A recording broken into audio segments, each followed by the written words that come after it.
To our amazing viewers at Infidelity Tales Lab, welcome and thank you. Your presence makes these stories worth sharing. We'd love to hear which part of the world are you joining us from. Let us know. Now, let's dive into today's story. Chapter 1. Severed Ties. A steady autumn rain beat against the windows of Pike County Courthouse as Harlan Mercer waited for Judge Laurel Weinstein to sign the final divorce papers. At 42, Harlan sat straight-backed in his tailored charcoal suit, a physical embodiment of the self-control that had made him one of Pennsylvania's most formidable criminal defense attorneys. His calloused hands, remnants of his working-class upbringing, rested on the polished table, betraying nothing of the storm churning inside him. Across the room, Bethany Mercer, soon to revert to Bethany Lafferty, sat beside her boyfriend, Ryan Steiger. The sight of Ryan's hand resting possessively on Bethany's thigh made Harlan's jaw clench imperceptibly. Only 6 months ago, Ryan had been a client Harlan had successfully defended against aggravated assault charges. The man's gratitude had apparently extended to seducing Harlan's wife of 15 years. The terms are straightforward. Harlan's attorney, Marlene Wu, summarized. Mr. Mercer will maintain primary residence, and Ms. Lafferty receives the vacation property. Joint custody of Theo with alternating weekends and holidays. Child support as calculated by standard guidelines. Judge Weinstein nodded, reviewing the documents. Relatively amicable as these things go. I appreciate that. Harlan's eyes flicked toward Bethany. Amicable wasn't the word he'd choose. Calculated was more accurate. He'd learned long ago that revenge was best served cold, methodical, and within the bounds of legal procedure, at least initially. One final matter, Judge Weinstein said. Theo's birthday falls this Saturday. As per the agreement, Ms. Lafferty will host the celebration, but Mr. Mercer is entitled to attend for 2 hours. Ryan leaned forward, jaw tight. Your Honor, given the circumstances. The agreement stands, Judge Weinstein interrupted firmly. 2 hours, Mr. Mercer. I trust everyone will behave appropriately for the child's sake. Outside the courthouse, Marlene touched Harlan's arm. You okay? Fine, Harlan replied, watching Bethany and Ryan hurry to their car. Still don't understand why you didn't fight for the full value of the practice. She gets half despite the fact that you built it while she was. It's not about the money, Harlan cut her off. Marlene studied him. You've got that look. What look? The one you get before you demolish a prosecution's case. Harlan allowed himself a small smile. I need to prepare for Theo's birthday. As he walked to his car, his phone buzzed. A text from Pascal Bennett, his former military buddy who now ran a private intelligence firm. Information secured. Meeting tonight? Harlan typed back, confirmed. 9 p.m. The rain intensified as he drove away, his mind already mapping out the next moves in a game Bethany and Ryan didn't yet realize they were playing. Chapter 2. Hidden Cards. The Bennett security offices occupied the top floor of a converted factory building in downtown Milford.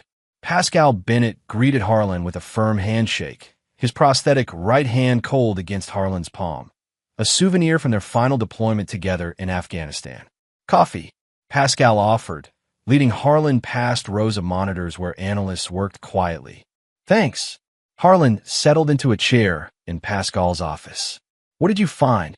Pascal slid a tablet across the desk. Ryan Steiger is a careful man, but not careful enough. 3 years ago, he was working security for Westridge Pharmaceuticals.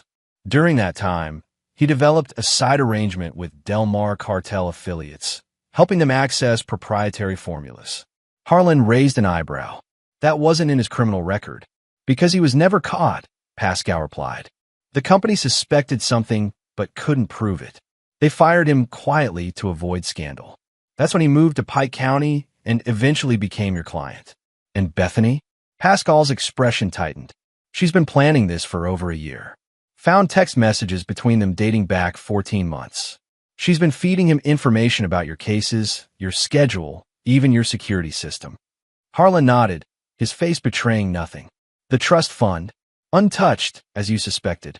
$2.3 million sitting in an offshore account under her maiden name. She never disclosed it during the divorce proceedings. And Theodora Lafferty? Pascal tapped the screen, bringing up a photograph of an elderly woman. Bethany's great-aunt. Terminal cancer, 6 months tops, according to her medical records. Bethany is her only living relative and sole beneficiary. Estate valued around $4.7 million. Harlan processed this information silently, pieces clicking into place. There's more, Pascal said carefully. Your son's medical records. Harlan's expression hardened. Show me. Pascal pulled up documents on a tablet. Theo's allergies. The medical forms Bethany submitted to the school last month removed your son's peanut allergy from his official records. For the first time, a flicker of genuine emotion crossed Harlan's face. Raw, unfiltered rage that vanished almost immediately behind his professional mask. One wrong snack could put him in anaphylactic shock, Harlan said quietly. I've already contacted the school nurse anonymously. The records have been corrected, Pascal assured him. Harlan stood, buttoning his suit jacket. I need one more thing. Judge Sylvia Monroe. Pascal frowned. Family court? She's incorruptible, Harlan. I don't need corruption. I need her schedule for Saturday afternoon. Understanding dawned on Pascal's face. The birthday party. Can you give me a direct line to her chambers? Pascal nodded slowly. Consider it done. As Harlan turned to leave, Pascal called after him. Harlan, whatever you're planning. Don't worry, Harlan replied without turning around. Everything will be perfectly legal. That's not what concerns me. Harlan paused at the door. What does? I've seen that look before. In Kandahar. Before you walked into that compound alone. Harlan's lips curved in a cold smile. Then you know what happened to the men who underestimated me. Chapter 3. The Birthday Blockade. Saturday arrived with picture-perfect blue skies, as if the universe were mocking the darkness of Harlan's purpose. He parked his Mercedes a block from the sprawling Tudor home he had once shared with Bethany, the house where he'd carried her across the threshold, where they brought Theo home from the hospital, where he'd found them together 4 months ago. Harlan checked his watch. 2 p.m. exactly, the time stipulated in the court order. In one hand, he carried a carefully wrapped package. In the other, his phone with Judge Monroe's direct number programmed and ready. Children's laughter echoed from the backyard as Harlan approached the front door. He rang the bell, straightened his tie, and waited.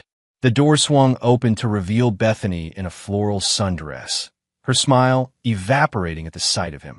Behind her stood Ryan, arms crossed over his chest like a bouncer. What are you doing here? Bethany demanded. Harlan's voice remained steady. I'm here for Theo's birthday. As permitted by court order. Ryan stepped forward. The party's already started. Theo doesn't need you ruining it. 2 hours, Harlan replied. Judge Weinstein was quite specific. Bethany's sister Liv appeared in the hallway behind them. Is there a problem? No problem, Harlan said calmly.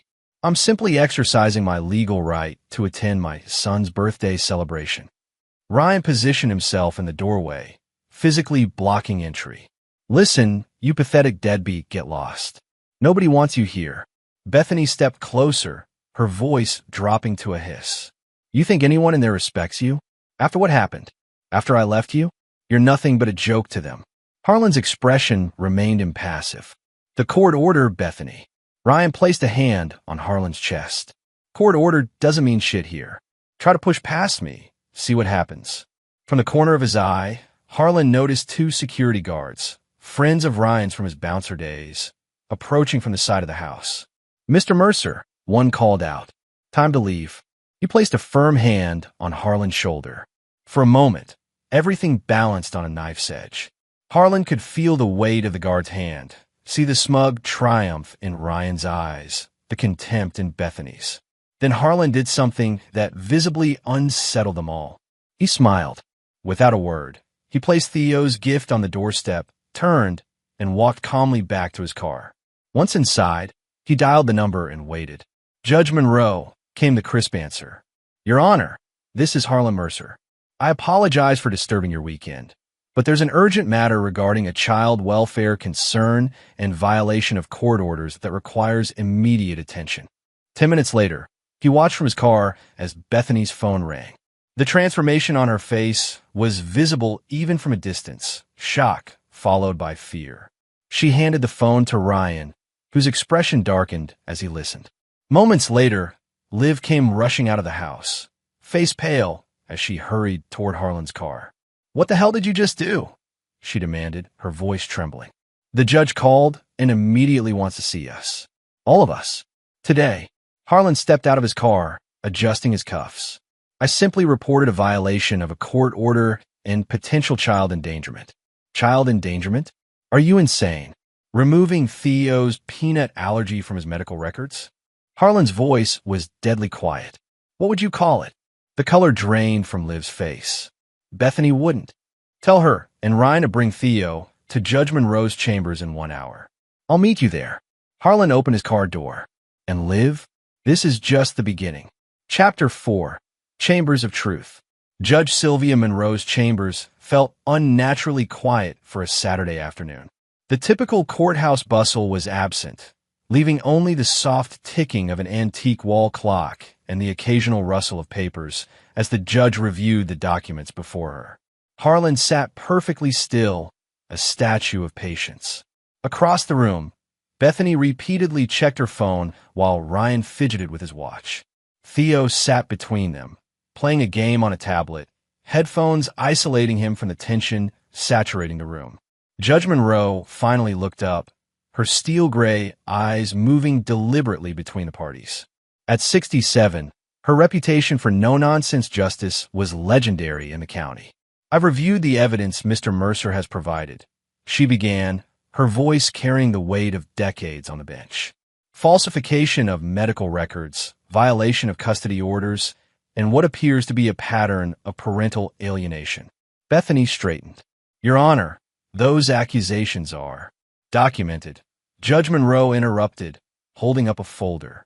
"School records showing the removal of a life-threatening allergy. Text messages between you and Mr. Steiger discussing ways to prevent Mr. Mercer from seeing his son. Testimony from the security personnel Mr. Steiger hired stating they were instructed to remove Mr. Mercer by any means necessary if he attempted to attend the birthday celebration." Ryan leaned forward.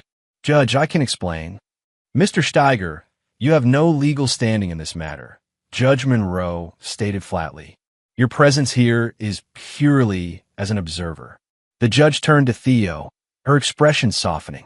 "Young man, would you mind stepping outside with my assistant for a few minutes? She has some books you might enjoy." After Theo left, Judge Monroe's demeanor hardened again. "Ms. Lafferty, these actions constitute contempt of court at minimum. At worst, they could be grounds for modification of the custody arrangement." Bethany paled. "You can't." "I absolutely can," Judge Monroe cut in. "And given the documented risk to the child's health, I'm inclined to issue an emergency modification today." "Your Honor," Harlan interjected smoothly, "if I may offer an alternative." All eyes turned to him. This was the moment he'd orchestrated, the pivot point in his carefully constructed plan. "I have no desire to disrupt Theo's life further," Harlan continued. "Children need stability. What I propose is this. We maintain the current custody arrangement, but with court-mandated supervision of Ms. Lafferty's parenting decisions regarding medical care and education." Judge Monroe considered this. "You're being remarkably generous, Mr. Mercer." "I'm thinking of my son," Harlan replied simply. What he didn't say was that this was merely the opening gambit, the sacrifice of a pawn to position his knights. The supervision would require weekly meetings, documentation, and scrutiny that would soon become a noose around Bethany's neck. "Additionally," Harlan added, "I request that Mr. Steiger have no involvement in decisions regarding Theo's well-being until such time as the court deems appropriate." Ryan surged to his feet. "This is bullshit. You can't. Mr. Steiger." Judge Monroe's voice cracked like a whip. "One more outburst, and I'll have you removed. You have no parental rights here." Bethany grabbed Ryan's arm, pulling him back to his seat. Her eyes never left Harlan's face, finally recognizing the trap closing around her. Judge Monroe made her ruling. Supervised custody for Bethany, weekly reports to the court, and restrictions on Ryan's involvement with Theo. As they left the chambers, Harlan paused beside Bethany. You should have read the divorce agreement more carefully, he murmured, particularly the clause about endangering Theo's health. This isn't over, Bethany hissed. On that, Harlan agreed. We are in perfect alignment. Outside, Pascal waited in an unmarked car. How did it go? Phase 1 complete, Harlan replied, watching as Bethany, Ryan, and Theo drove away. Begin Phase 2. I want everything on Ryan's former employers at Westridge Pharmaceuticals. Board members, security protocols, internal investigations, all of it. And Bethany's great aunt. Arrange a visit. Tell her I'm handling a revision to her estate planning. Pro bono, of course. Pascal raised an eyebrow. You're playing a dangerous game. No, Harlan corrected. I'm playing their game. They just don't know the rules yet. Chapter 5. Aunt Theodora's Bequest. Riverdale Palliative Care Center sat on 15 manicured acres overlooking the Delaware River. Harlan navigated the hushed corridors with the confidence of someone who belonged there, nodding to staff as he passed. The bouquet of lilies in his hand completed the image of a dutiful family visitor. Room 317 was bathed in afternoon light when he entered. Theodora Lafferty lay propped against pillows, her once substantial frame now fragile beneath the blankets. Despite her illness, her eyes were sharp and assessing as they fixed on Harlan. You're not from hospice, she stated flatly. Harlan placed the lilies on a side table. No, Ms. Lafferty. I'm Harlan Mercer. Recognition flashed across her face. Bethany's ex-husband, the lawyer. She studied him for a moment. You've got some nerve showing up here. I've been told that before, Harlan replied, taking a seat beside her bed. I understand you've been working with Brady and Winters on your estate plan. Theodora's eyes narrowed. Bethany mentioned you were conniving. Seems she undersold it. Bethany tells many stories, Harlan responded evenly. Some truer than others. Get to the point, Mr. Mercer. I'm dying, not senile. Harlan appreciated her directness. Your estate is substantial. Currently, it's structured to pass entirely to Bethany upon your death. She's my only living relative. Is she? Harlan removed a folder from his briefcase. Did you know that Bethany has been systematically endangering your great-great-nephew Theo's health by concealing his medical conditions? He placed documented evidence before her. The altered school records, affidavits from the school nurse, Judge Monroe's ruling. Theodora's hands trembled slightly as she examined the papers. Why would she do this? Control, Harlan replied simply, and to remove obstacles to her relationship with Ryan Steiger, who, incidentally, has a documented history of violence and connections to drug trafficking. He showed her Ryan's sealed criminal records, which Pascal had obtained through channels best left unexplained. Bethany told me you were abusive, Theodora said, watching his reaction carefully. Did she mention specific incidents? Theodora hesitated. No, just that you were controlling. Ask yourself, Ms. Lafferty, in the 15 years you've known me, have you ever seen evidence of that? Or is it possible Bethany is projecting her own behaviors onto me? Silence filled the room as Theodora absorbed his words. Finally, she sighed heavily. What do you want, Mr. Mercer? I'm not here for your money, Harlan assured her. I'm here because Theo deserves protection, including from his mother if necessary. And you expect me to disinherit my only niece based on your say-so? I expect nothing, Harlan replied. I'm merely providing information you deserve to have before finalizing your estate plans. He stood to leave, placing his card on her table. Whatever you decide, I wish you peace in the time you have left.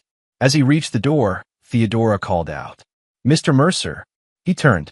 I've lived long enough to recognize genuine concern, she said quietly, and genuine manipulation. Sometimes they look remarkably similar. Harlan nodded. The difference is in the outcome, Ms. Lafferty. Who benefits from your decision and who suffers? 3 days later, Harlan received a call from Gerald Winters, Theodora's estate attorney. Mr. Mercer, Ms. Lafferty has requested your presence for the signing of her new will tomorrow at 2 p.m. She was quite insistent. When Harlan arrived the following day, he found not only Theodora and her attorney, but also Bethany, her face tight with barely contained fury.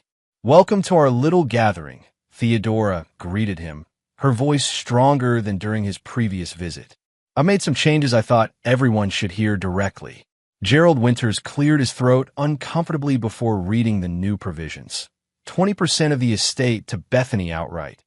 30% to Theo in a trust managed by a neutral third-party trustee until he reached 25, and the remaining 50% to establish a foundation for children with severe allergies, with Harlan appointed to the board of directors.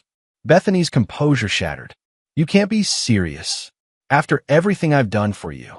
Yes, let's discuss what you've done, Theodora interrupted coldly.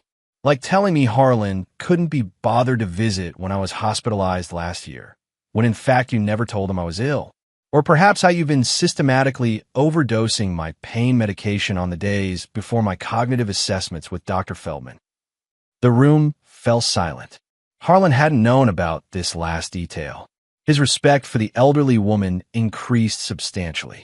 You're confused, Bethany tried, shooting a venomous glance at Harlan. He's manipulating you. The only person who's been manipulating anyone is you, Bethany, Theodora stated firmly. I may be dying, but I'm not a fool. Gerald has already documented my mental competence with 3 independent psychiatrists. The will stands. After the papers were signed, Harlan helped Theodora back to her room, leaving Bethany with the attorney.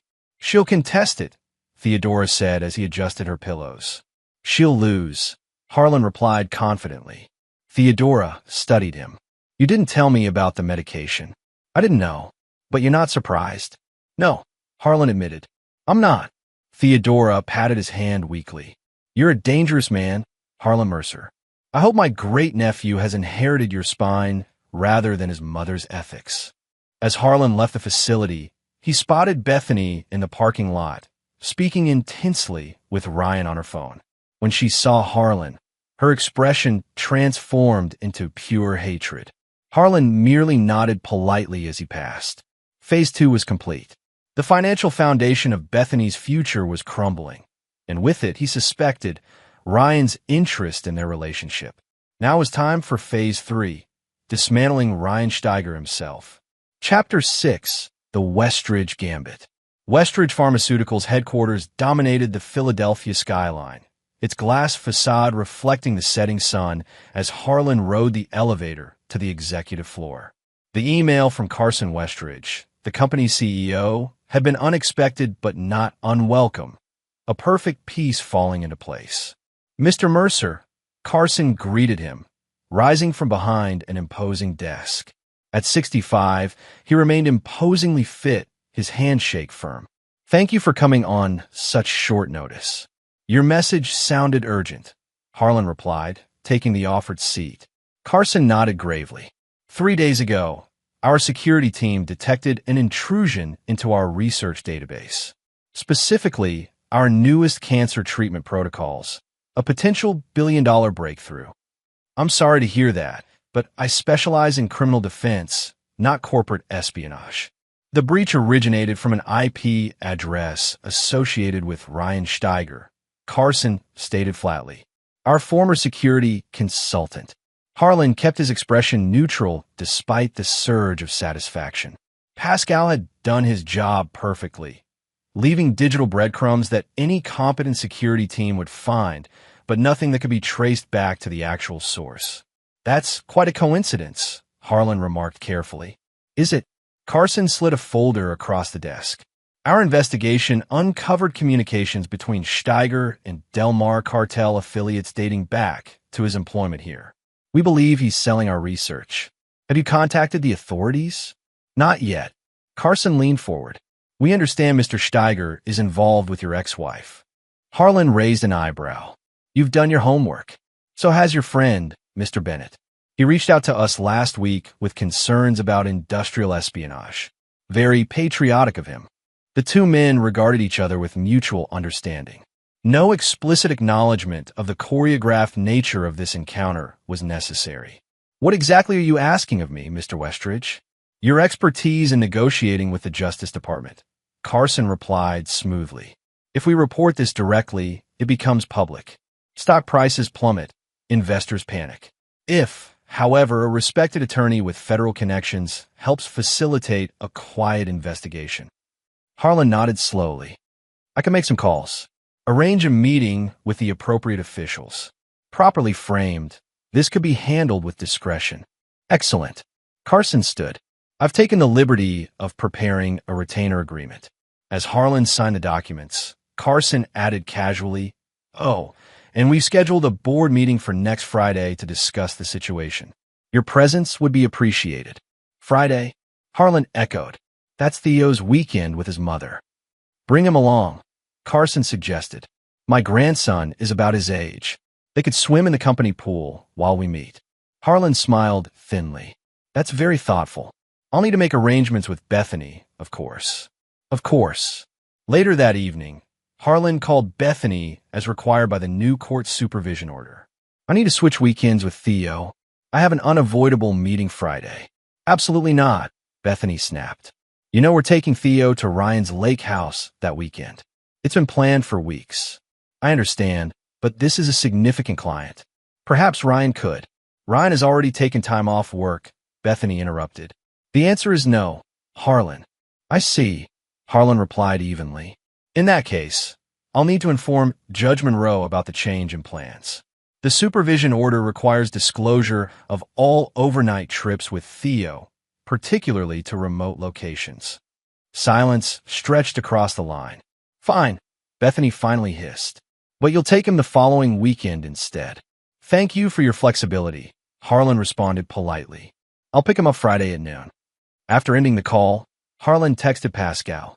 Lake house plans canceled. Proceed with installation. The reply came moments later, team already in place. Equipment ready. Everything was proceeding exactly as planned.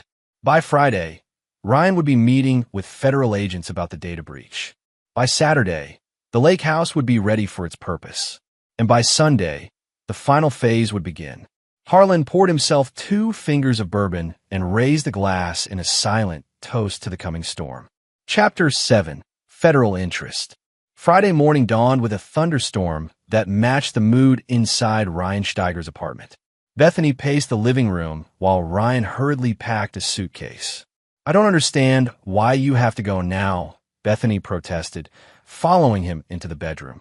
We were supposed to leave for the lake house in 3 hours. Ryan stuffed shirts haphazardly into the bag. I told you, Carson Westridge called personally.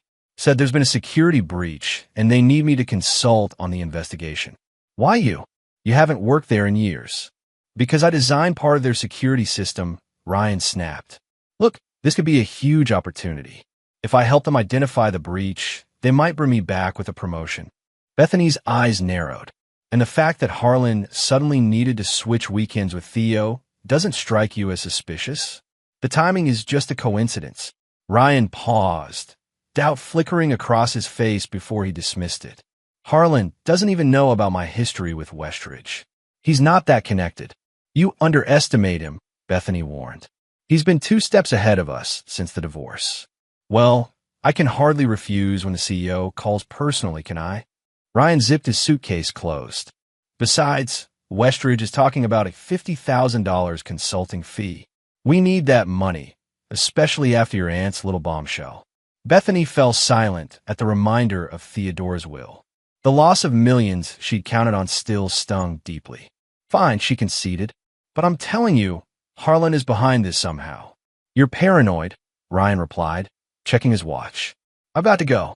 I'll call you tonight after the meeting. Ryan kissed her quickly before grabbing his bags. Reschedule the lake house for next weekend. By then, we'll have the Westridge money to celebrate with. Across town, Harlan sat in Judge Monroe's chambers, reviewing modifications to the custody supervision order. These provisions seem reasonable, Judge Monroe noted, scanning the document. Expanded visitation during summer months, joint decision-making on education, and continued supervision of medical decisions. Thank you, Your Honor, Harlan replied. I believe this arrangement best serves Theo's interests while maintaining stability. Judge Monroe studied him over her reading glasses. You know, Mr. Mercer, I've seen hundreds of custody disputes. Usually, the wronged spouse fights for every advantage. Revenge benefits no one, Your Honor, Harlan answered smoothly. Least of all Theo. Judge Monroe's lips quirked slightly. Very diplomatic. I'll sign the order today. As Harlan gathered his papers, the judge added, by the way, a colleague mentioned seeing you at Westridge Pharmaceuticals yesterday. Expanding your practice areas? Just helping an old friend with a sensitive matter, Harlan replied casually. Involving federal agents, from what I hear. Harlan met her gaze evenly. Corporate espionage concerns. Nothing that would interest family court, unless it involved parties to a custody case. Judge Monroe remarked, her expression unreadable. For a moment, the air between them hummed with unspoken understanding. Purely coincidental, I assure you, Harlan finally said. Judge Monroe nodded slowly. Of course.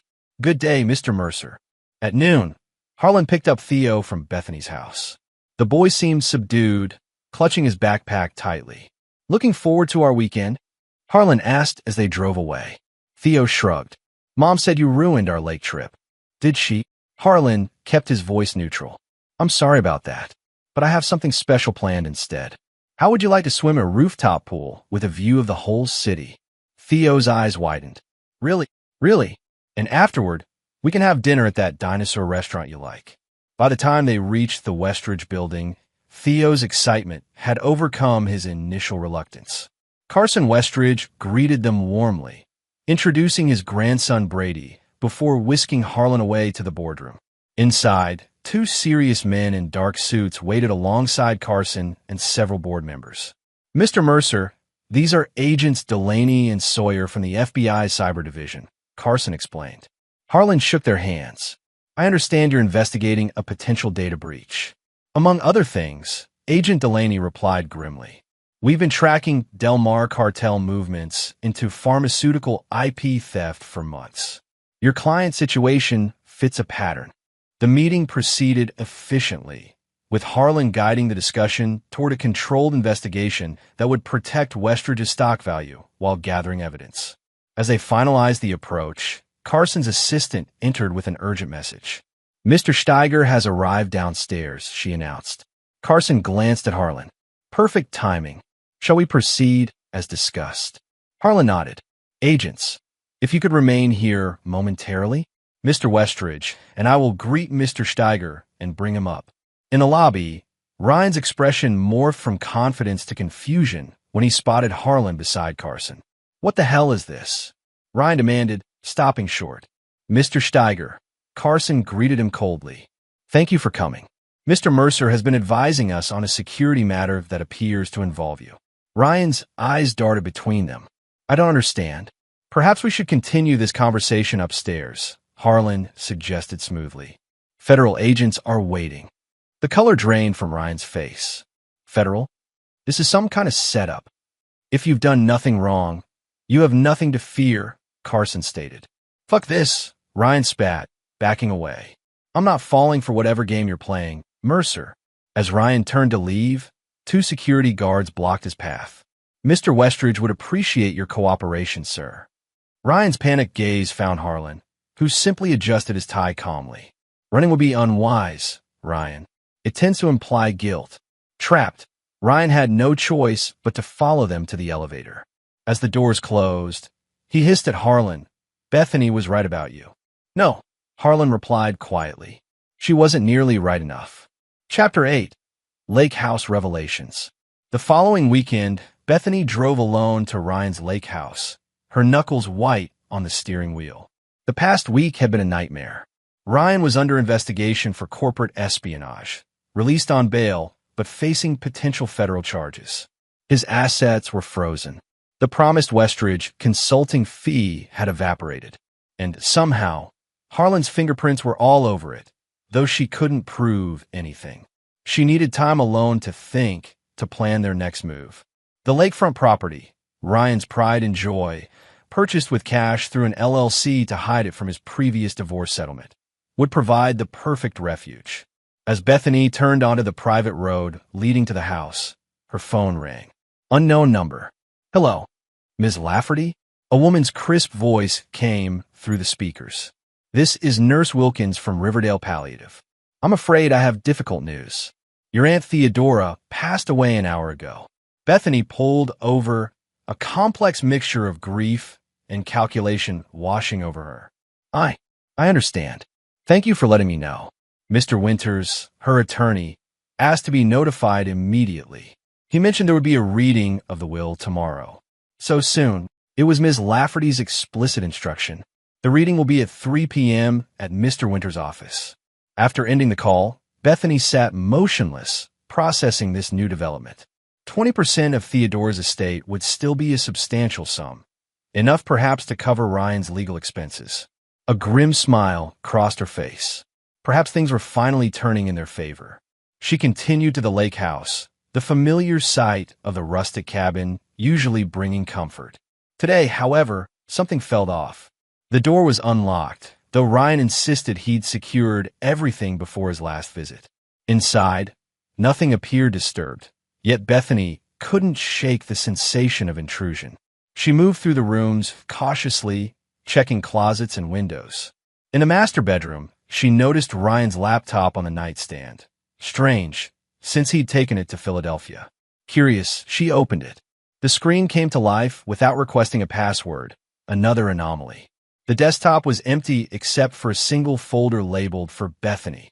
Her pulse quickening, she clicked it open. Inside was a video file. She pressed play. The footage showed the very room she was sitting in, but from weeks earlier. Ryan entered with a woman Bethany recognized as his administrative assistant. What followed was an intimate encounter that left no doubt about their relationship. The timestamp indicated this had occurred during a weekend Ryan had claimed to be fishing with friends, while Bethany was caring for Theodora. Bethany's hand flew to her mouth.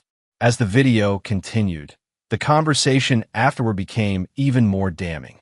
"When are you going to leave her?" the woman asked, curled against Ryan's side. "Soon," Ryan promised. "Once the old lady dies and Bethany gets her inheritance, then we're good to go. You really think she'll give you access to all that money?" Ryan laughed. "She already added me to her accounts. Besides, she's completely blindsided by the custody battle with her ex, hasn't got a clue I've been moving her money into the offshore account." Bethany paused the video, her hands shaking. She checked her banking app and found her savings account nearly depleted. Over $200,000 gone, transferred in small increments over the past 3 months. Frantically, she searched through the laptop, finding detailed records of Ryan's dealings, the offshore account information, dates and amounts of transfers from her accounts, even emails plotting how to access Theodora's estate once it passed to Bethany. As the magnitude of the betrayal crashed over her, another file caught her attention: Westridge evidence. Inside were documents clearly stolen from the pharmaceutical company, along with communications to potential buyers, information that would devastate Ryan's defense against the federal charges. Bethany's phone rang again, Ryan this time. "Hey," she answered, fighting to keep her voice steady. "Where are you?" Ryan demanded. "At the lake house." "Where are you?" "Listen carefully." Ryan's voice was tense. "Don't go inside. Just turn around and leave right now." "Too late," Bethany replied coldly. "I'm already looking at your laptop." Silence stretched across the line. "It's not what you think," Ryan finally said. "Really? Because it looks exactly like you've been sleeping with your assistant, stealing my money, and planning to leave me once you got your hands on Theodora's inheritance." "Bethany, save it," she cut him off. "I've seen everything. The videos, the transfers, the Westridge files. It's over, Ryan. Listen to me." Ryan's voice took on a desperate edge. "That laptop wasn't supposed to be there. Someone planted it. Think about it. Who would benefit from turning us against each other right now?"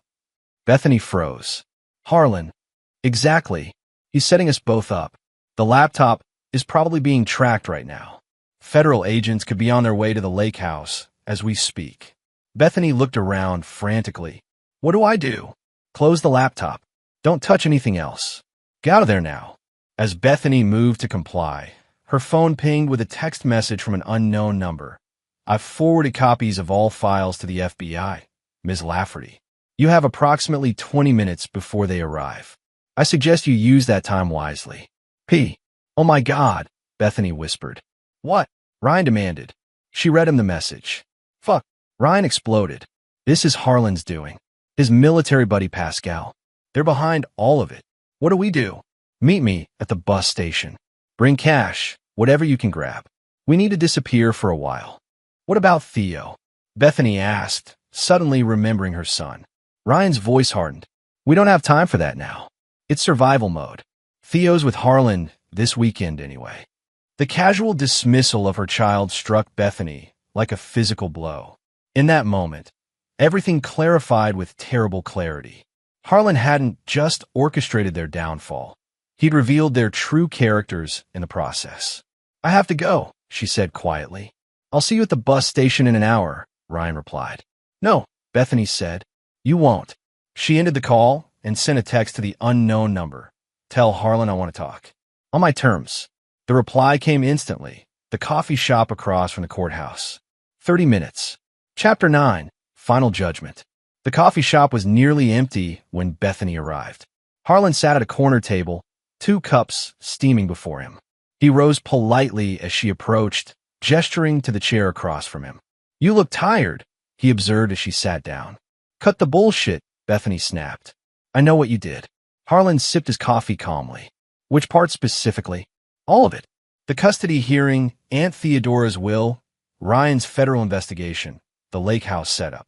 You've been orchestrating everything from the beginning. Orchestrating? Harlan raised an eyebrow.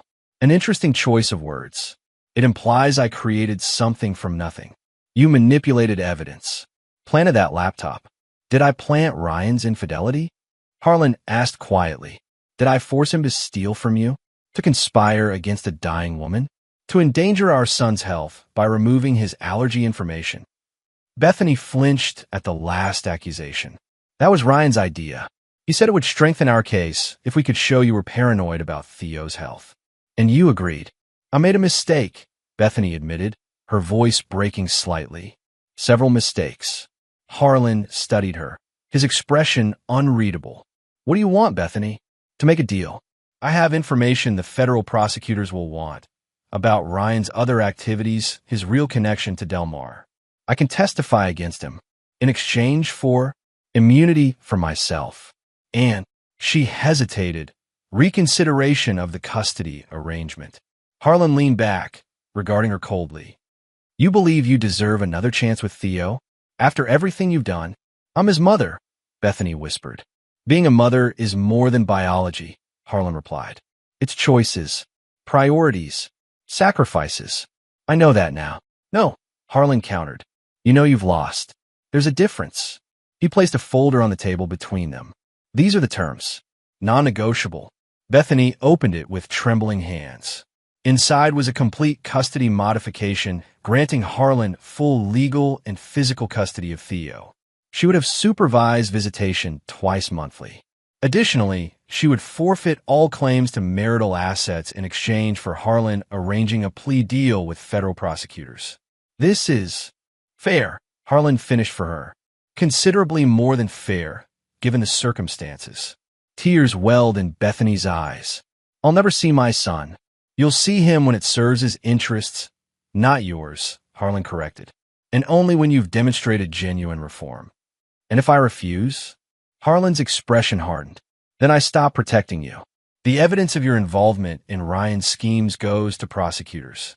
Your knowledge of his corporate espionage. The altered medical records. The text discussing how to alienate Theo from me. Everything. Bethany stared at him, finally understanding the depth of the trap he'd constructed. You never intended to forgive me, did you? This was always your plan. Forgiveness requires remorse, Harlan replied. You've shown none until you were caught. As for planning, I simply created opportunities for your true character to reveal itself. And Ryan? Mr. Steiger made his own choices. His bail was revoked this morning when he failed to appear for a scheduled check-in. Border Patrol has been notified. Bethany's shoulders slumped in defeat. Theo will hate me. That depends entirely on you, Harlan said, sliding a pen across the table. Children are remarkably resilient when surrounded by stability and truth. After a long moment, Bethany signed the documents.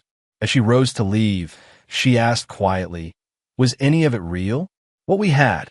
Harlan gathered the signed papers methodically. That's the wrong question, Bethany. What's the right one? whether it would have mattered to you if it was. Harlan stood. My attorney will contact you about the visitation schedule. The FBI expects your statement tomorrow morning. Outside the coffee shop, Pascal waited in his car. He rolled down the window as Harlan approached. All set. It's done, Harlan confirmed, sliding into the passenger's seat.